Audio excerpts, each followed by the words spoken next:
Before you pack the moving truck, before you buy any plane tickets, and definitely before you fall in love with that house on Zillow, you guys have to watch this video today because it's 3 things that a lot of people just don't know about, and you have to before moving to the Mile High City, Denver, Colorado in 2026. Really excited to share this brand new episode of Living in Denver with you guys. Stay tuned.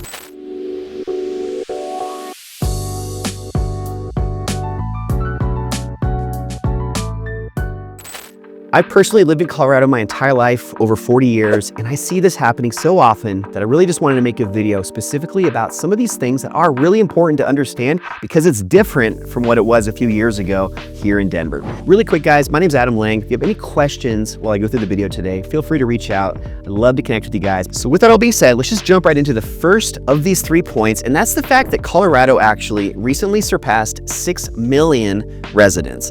And the reason I wanted to talk about this and share a few more things about it is because there's a lot of conflicting information. And one of these is something that I've also shared a lot on my channel about, and that's that U-Haul, which is the biggest moving company in the world, puts out this annual moving index. And in 2024, Colorado actually went all the way from number 10 all the way down to number 40. And that's important because that shows that the migration into Colorado is shifting significantly. And despite it being over 6 million residents. So just kind of sharing with you guys a little bit of a different perspective on this because it's still a very popular place to live and there's a lot of reasons for that. And one of them that I want to share today that's something newer that's really exciting is that Colorado also just was ranked as the #1 state in the entire nation for income growth. So what that tells us is there are still a lot of healthy, really good, supportive jobs here in Denver, Colorado that are supporting people's ability to live here and thrive. So that's really nice, I think, to see a little bit of a positive spin on this because before, just talking more about this U-Haul index, it really did seem like there was a lot more people leaving versus coming. And I think it's important to kind of look at it from both perspectives. And one little final thought on this that I also want to share is we actually had the most newborns, the most births in Colorado this past year in 2025 since we had all the way back in 2018.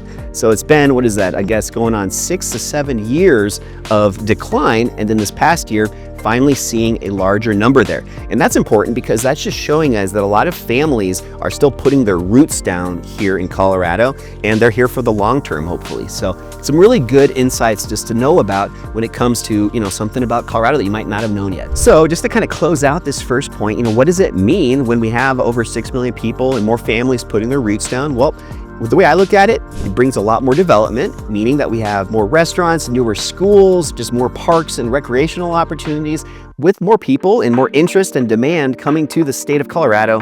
I think in the long term, that really does play to our benefit. So only time will tell, but in my opinion, I'm excited just to see what's in store for us over the next 10 years and just to see, where the city goes.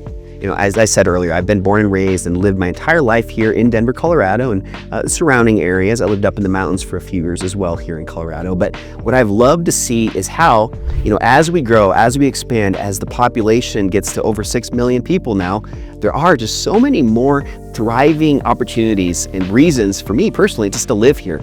Again, just so many more music venues, so many more parks in the area that I live in now, down in southern Denver, kind of in the Littleton area. There's just a lot going on here, and a lot of that is thanks to the other people that are also continuing to move here and start their families and grow. So, and then one other thing I just thought of before moving on to that second point, last month I actually just published my first children's book, and it's all about my sidekick, my dog Charlie, and his big move to Denver. So if you guys have kids and you're kind of entertaining the idea of maybe moving out here to Colorado, I'd love to give you guys a free copy. So just down below in the show notes, I'll put a link, and I'd love to give you guys one and hopefully make that a little bit more exciting for your kiddos if you are considering the Mile High City. So with all that being said, let's just move on now to point number 2, which is all about the weather. So I had to put this in here because so many people that are considering Denver and Colorado overall just aren't really aware of what Denver's weather truly is. We have a lot of headlines. One of those being that, Colorado has over 300 days of sunshine a year. And I do agree with that. That is probably pretty accurate, but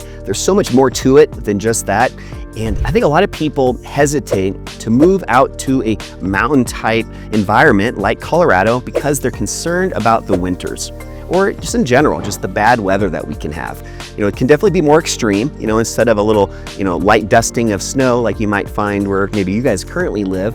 We do have periods of time where out of the blue, we get 1.5 feet of snow in Denver and it completely disrupts the entire town for a day or two. But, let's think about that for a second. I think that's cool. I think that's a really fun, exciting, just different aspect of living that keeps you on your toes, and it's interesting and fun, and I would never change that for anything. I like having that aspect of Colorado, but I wanted to really hit home on just the winters and how they're not nearly as bad as a lot of people think.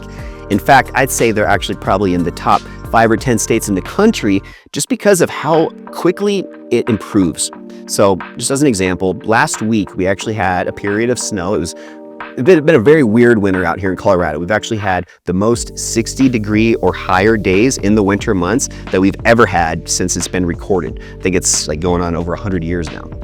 But what happened last week is we had a day where it was pretty snowy, maybe had about 3 to 4 inches of snow at my house. But literally within 24 hours, it was 75 degrees here. And yes, that is a little bit out of the norm, but just making that point. It does change so quickly, and there's even a saying here in Colorado where if you don't like the weather, just wait 15 minutes. And that is so true, and again, it makes it so much easier just to get through those winter months. When you have these periods of time where, yeah, it's bad weather and it's crummy and it's hard to get around and all that stuff, but literally a day or two later, it can be a completely different environment and much better to just kind of get through those months that sometimes drag a little bit for us if we're not big into the winter months. So just really, really important to think about that, just how different it can be also just within different areas within Denver. So not within Colorado, but even within Denver. So the last little quick tidbit I'll give you guys on this before we move on, and also if you guys have more specific questions on maybe areas within Denver that you're maybe considering and you want me to just give a little bit of personal local feedback, again, feel free to reach out. I'll put my info down below. But what I wanted to share is in Denver, there's areas that are to the west. So areas that are bordering or backing up to the foothills. And those are areas like Golden, Applewood, Wheat Ridge, even parts of Arvada. All of those areas that are on the western side of Denver do tend to see a little bit heavier snowpack. So maybe instead of a 3-inch snowstorm that I get at my house in Littleton, maybe over in the Golden area, they might be getting 6 to 8 inches, significantly different depending on where you live. So it's just important to realize that, because if you guys are people that maybe don't want to deal with the snow as much, it might be smart to consider areas that aren't quite as tucked up against the mountains. It also ends up being a little bit less sun exposure, so the snow lasts a little bit longer. So just things to kind of consider, because even within Denver, you do have a significant variety of areas that can be, what one might be a little bit different than the other. So keep that in mind. All right, but with all that being said, let's just now move right into the third and final point that is so important to know before moving out here to Denver, Colorado. And that is actually something that I teased on the first point, and that's about our income growth here in Colorado. So I mentioned it earlier real briefly that Colorado just was recently ranked as the #1 state in the entire nation for income growth. And I think this is really important, so I wanted to kind of go a little bit further into this. In my opinion, I see that as a major economic shift here in Denver, and it means that a lot of people with more income are gonna have more buying power. Hopefully that's also gonna translate into more transactions, meaning there's gonna be more homes hitting the market, more opportunities if you're a buyer considering coming out here. As well as with that extra demand, it's just gonna make it a much more healthier and balanced economy when it comes to real estate specifically. But outside of real estate, it's also just a really good indication that we have stability, that we're in a state that is in it for the long run. And, let's be honest, guys, how could it not be? Think of all of the states in the country and think about what each state offers their residents. And I'm biased, I've lived here my whole life, but man, Colorado has so much to offer, and so much of what they offer are things that are gonna be long lasting. Nobody's gonna just all of a sudden decide they don't want to enjoy the outdoors and get to the mountains anymore. Skiing, mountain biking, hiking, all of these great activities that Colorado offers, those get more and more popular each year, not less. And that's only going to keep going that direction, in my opinion. So I think it's really good, though, to see that income growth is happening. And yes, it's awesome that we're #1, but even as long as we're in that top 20%, just to show that our state really is kind of going the right direction. I'd have even more concerns if we were seeing that was in the opposite. If that was declining significantly. We already are dealing with a lot of affordability challenges across the country, and Colorado is no exception. I think this is just a great indication that we're on the right path. It's still going to always be challenging because we are in such a popular state to live, but I'm excited just to see that statistic came out. One reason why Colorado and Denver just is such a challenging market for a lot of people is this income disparity. So what happens is you look at different states around the country, you look at the median household income, and then you also compare that with the median sales price of real estate. And Denver always has a very big disparity or difference between the two. There's other states that for a long time have had a much more balanced ratio of the two. Texas would be a good example of this. And because of that, homes are more affordable, homes are easier to purchase, and just the quality of life for a lot of people is better because they don't feel so strapped.